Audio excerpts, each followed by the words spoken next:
प्रेमी बंधु, चौथा दिन है उत्तम शौच धर्म। और शौच धर्म का अर्थ होता है पवित्रता। ऐसी वह पवित्रता हमारे जीवन में आवे और हमारा मन पवित्र हो जावे।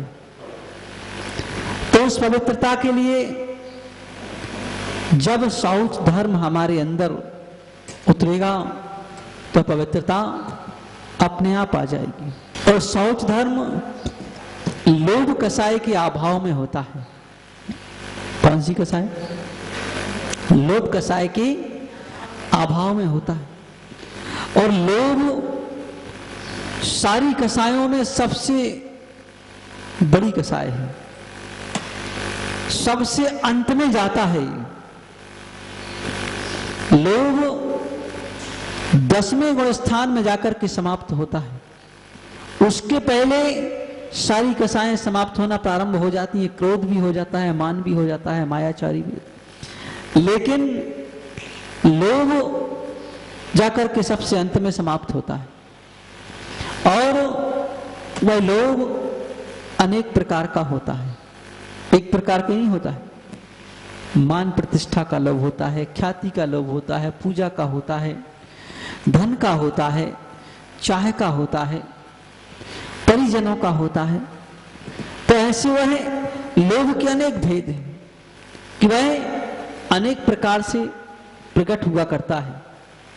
तो मानव के जीवन में चारों कसाएं ही आदमी को परेशान करती हैं, एक ही नहीं, चारों।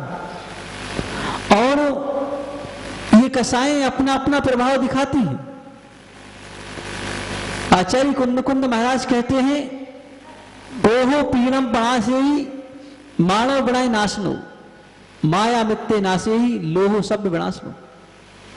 और ने कहा कि क्रोध प्रीति का नाश करता है। क्रोधी व्यक्ति से कभी कोई प्रेम नहीं करना चाहता। चाहता क्या? कोई नहीं चाहता। कोई अत्यधिक क्रोधी हो तो वो कहता है इससे क्या प्रेम करना, ये तो कब फुसकारने लग जाए तो क्या भरोसा, है ना। तो कोहो पीड़म प्रासे मानव बनाए नाशनो। और जो माया मान वाला होता है, जिसके अंदर अहंकार भरा होता है, तो वह विनय का नाश कर देता है। अहंकार किसी के आगे झुकने नहीं देता है। वो कहता है मैं क्यों झुकूं, है ना। वह अकड़ बताता है। कौन? मान कसाई का अहंकारी होता है, विनय का उसके यहां से नाश हो जाता है। तो मानी की कोई, और दूसरी बात मानी की कोई विनय नहीं करना चाहता कि वह भैया बड़ा मानी है, वह अहंकारी है, इसकी क्या विनय करना। और माया मित्ते नाशी, और मायाचारी मित्रता का नाश कर देती है। इससे कोई मित्रता नहीं करना चाहता मायाचारी करने वाले से। वह कहता है भाई इधर कभी इधर का उधर बढ़ाता है, कभी इधर का उधर बढ़ाता है, तो इसलिए इससे दूर ही रहो, है ना। मायाचारी करने वाले से कोई मित्रता नहीं करना चाहता। और लोभ सब विनाश लो का लोभी जो व्यक्ति होता है वह सब विनाश कर देता है। लोभी का ना तो का लोभी से ना कोई प्रेम करता है, ना उसकी कोई विनय करता है, ना उससे कोई मित्रता करता है, तो उसके सब विनाश हो जाता है। तो इसलिए का भाई चारों कसाएं हर व्यक्ति के हर चीज नाश करती रहती है। तो इस तरह इन चारों कसायों पर हमेशा विजय प्राप्त करने का पुरुषार्थ करना चाहिए कि आखिर हम इन पर कैसे विजय प्राप्त कर लें और कैसे नहीं। मुख्य उद्देश्य हमारा चार कसायों को समाप्त करने का हुआ करता है। एक गांव में एक कुआं था और वह भी सपाट था। सपाट मतलब जमीन के बराबर। तो जब सपाट हो तो उसमें कोई भी जानवर गिर सकता है। एक बार एक कुएं में शेर गिर गया था, जंगल का, वो भी सुअर का शिकार कर रहा था। वो आगे आगे दौड़ रहा था सुअर, पीछे से शेर दौड़ रहा, तो वो उसमें गिर गया कुएं में।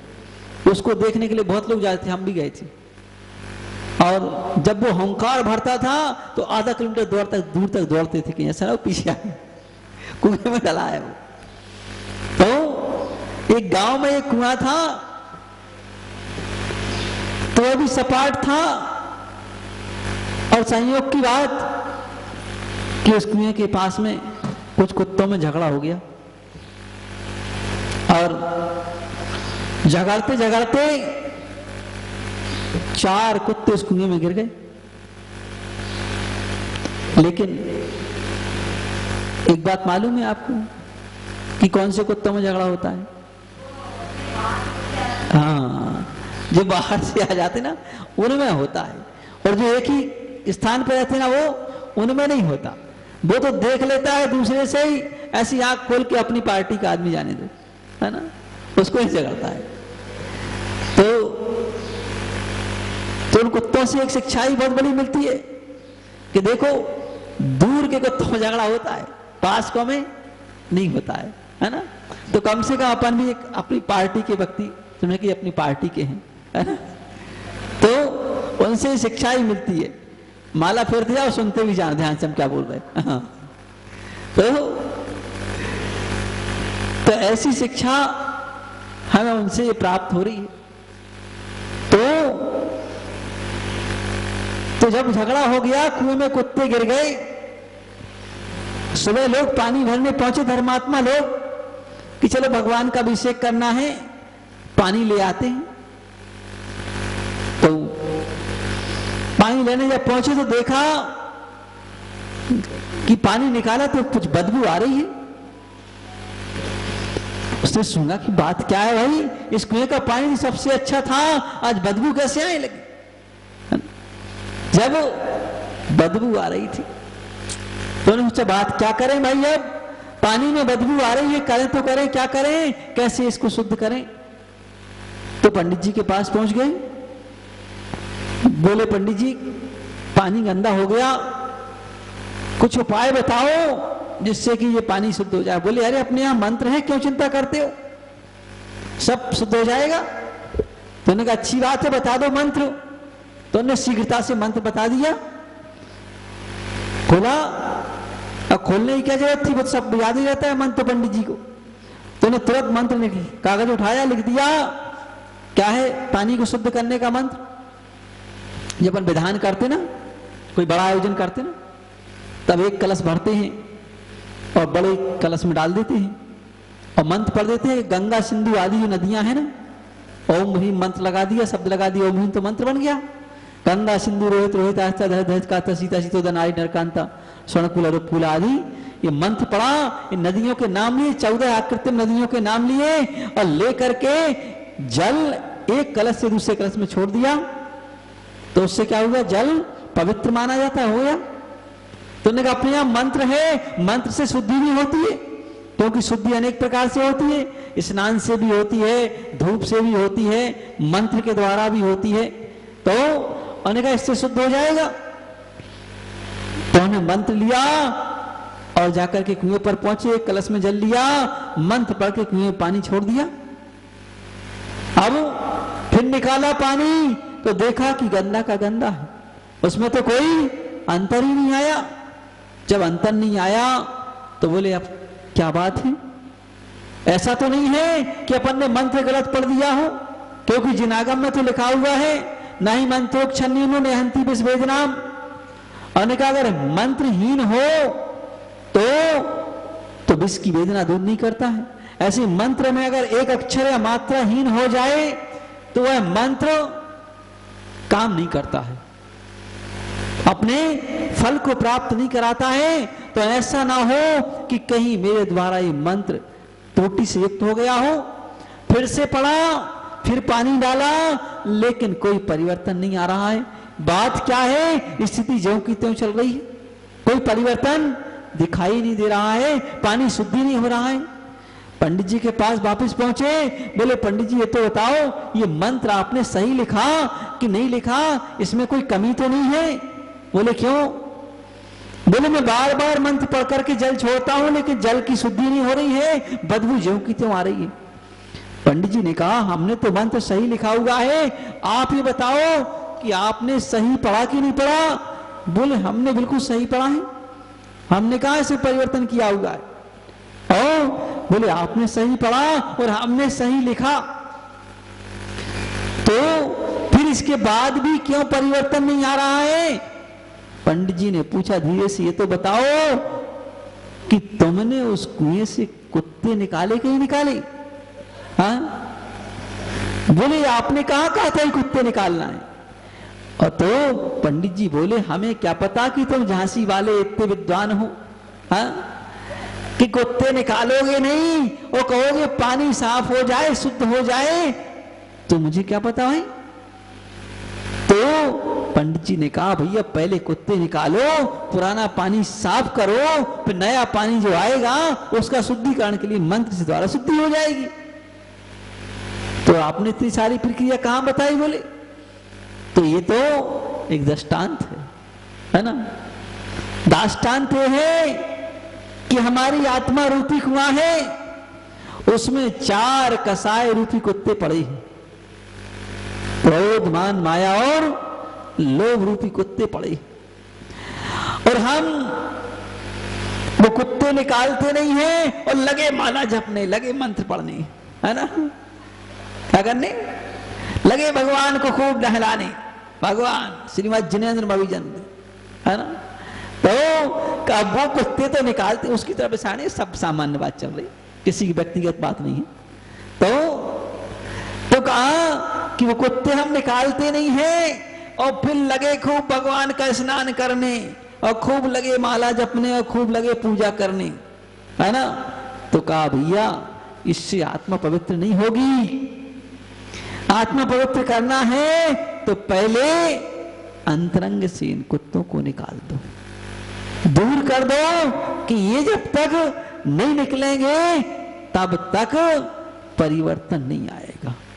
तो इसलिए इनको पहले हम निकालने का प्रयत्न करें, और जब भी ये निकलेंगे तभी आत्मा के अंदर पवित्रता आएगी, अन्यथा नहीं आएगी। तो का हम चाहे स्नान कर ले, चाहे मंत्र पढ़ ले, चाहे अभिषेक कर ले, तो भी पवित्रता नहीं आएगी। महाभारत का वह घटना कि जिस घटना में, जिस समय महाभारत हुआ तो बहुत हिंसा हो गई, और जैन धर्म में कहा जाता है कि सबसे बड़ा पाप क्या है? हिंसा है। हिंसा से बढ़कर के दूसरा कोई पाप नहीं है, सबसे बड़ा पाप। तो बहुत हिंसा हो गई। पांडवों ने सोचा कि अपन ने इतनी हिंसा कर दी है, अब ऐसा करो इस हिंसा के पाप को कहीं धोने तो चले। तो कहां जाएं? तीर्थ यात्रा करने चलो। क्यों? तीर्थ पर जाने से पाप धुल जाते हैं।